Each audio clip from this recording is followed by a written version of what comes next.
prix du Conseil général du Calvados. Évidemment, je vais demander à Monsieur le Président, Jean-Léonce Dupont, de bien vouloir venir avec moi. On va regarder la liste des nominés, ensemble.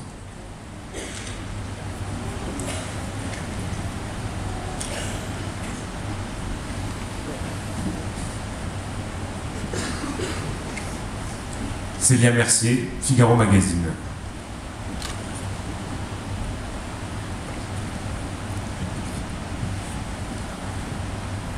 Wolfgang Bauer, Die Zeit.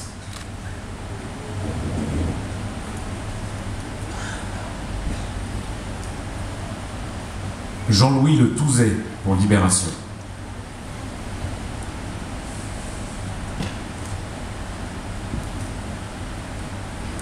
Javier Espinosa, El Mundo.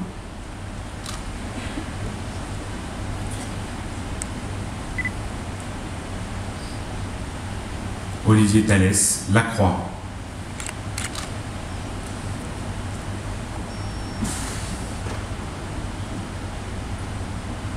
Boris Mabillard pour Le Temps.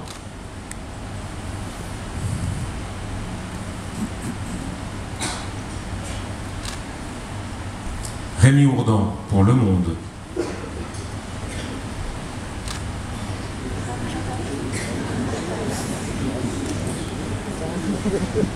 Jean-Pierre Perrin pour Libération.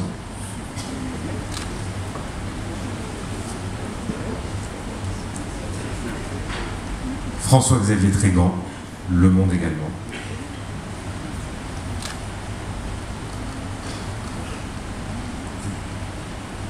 Et Paul Wood, de la BBC, mais qui écrit aussi pour le Guardian et le Télégraphe.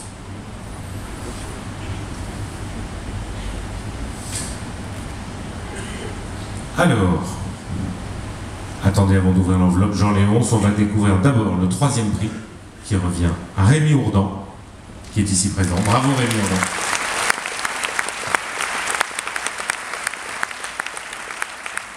Deuxième prix à Wolfgang Bauer, Die Zeit. Bravo à lui. Et Jean-Léonce, c'est maintenant à vous.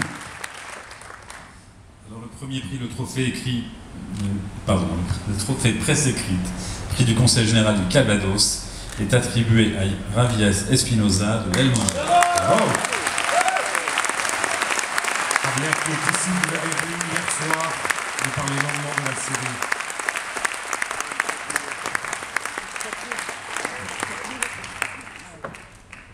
Bonsoir et bravo Javier.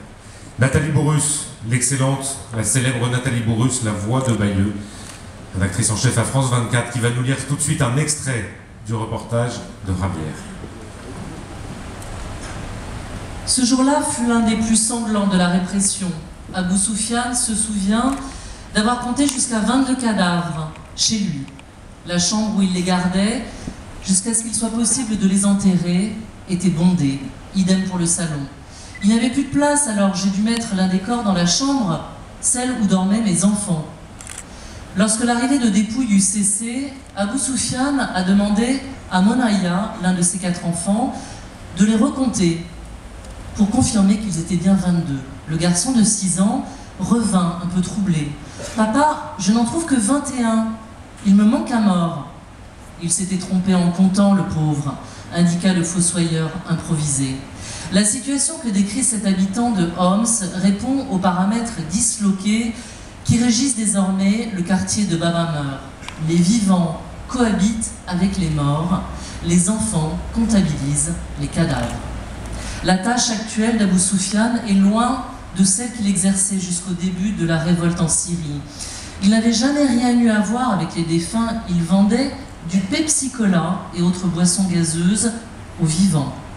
L'un des responsables de l'équipe de journalistes citoyens de ce quartier.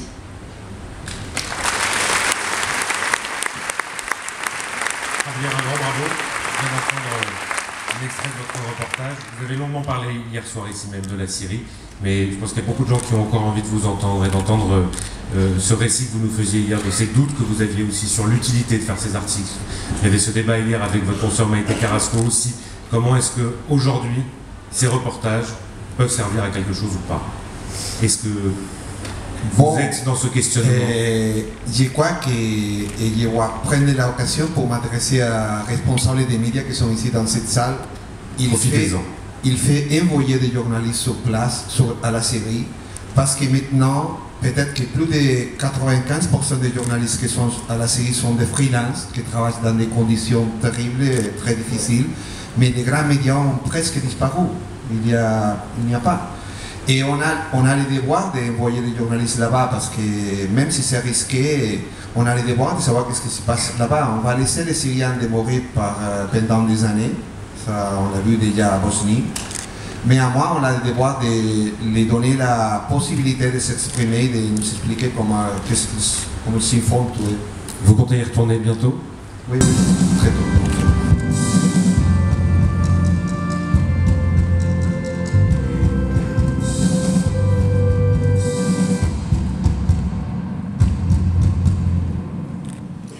Et je vais demander à Guillaume Ballard, le directeur départemental de Ouest France, de venir remettre ce prix.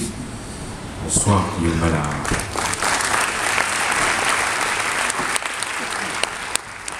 Qu'est-ce qu'il y a de particulier dans ce prix, le prix Ouest France?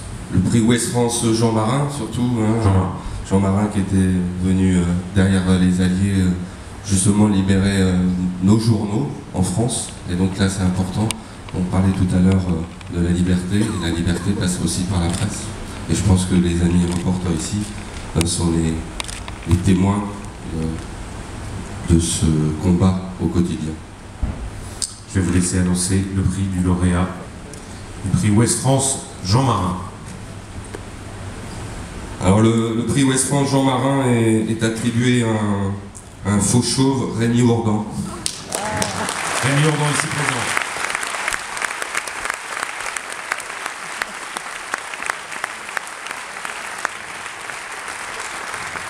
Bravo Rémi. On va demander à Nathalie Bourrus de bien vouloir revenir avec nous.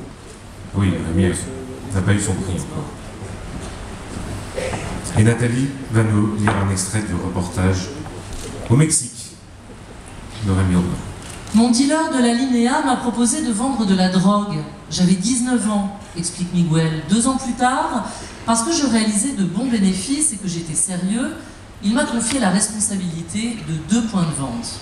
Sa promotion, à 21 ans, ne concernait pas que la vente de marijuana et d'héroïne. Jérôme Cessini, j'allais en parler. Vous alliez en parler, mais je vais en parler aussi. Jérôme Cessini, dont on peut voir une magnifique exposition ici, et c'est avec Jérôme Cessini, qui travaille depuis très longtemps sur le Mexique aussi, que vous êtes allé là-bas.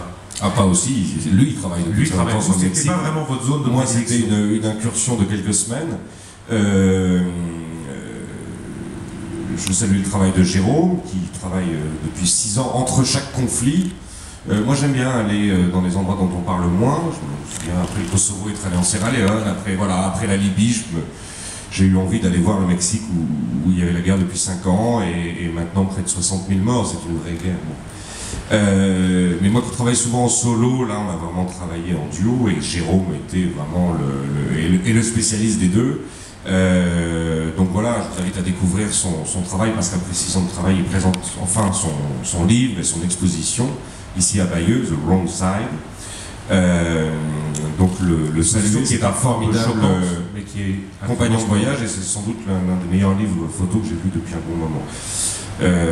Et puis profiter de cette occasion pour dire un petit mot comme mon cher camarade Javier Espinosa. Il faut aller toujours, il faut aller voir. Il faut que les médias envoient des journalistes en Syrie. Je suis frappé par à quel point les médias en envoient assez peu, même si moi j'ai la chance au monde voilà, on envoie des gens partout. Et en dehors des gros conflits comme la Libye et la Syrie, il faut aller au Mexique, enfin il faut aller au Congo, il faut aller partout, il faut vraiment jamais lâcher ça. Je suis ravi pour tous les jeunes freelances qui vont en Libye, en Syrie et qui font un travail remarquable. J'ai été aussi ce jeune freelance il y a 20 ans en Bosnie, mais il ne faut pas que les médias traditionnels lâchent la rampe, quoi. Il faut, quels que soient les risques, il faut y aller.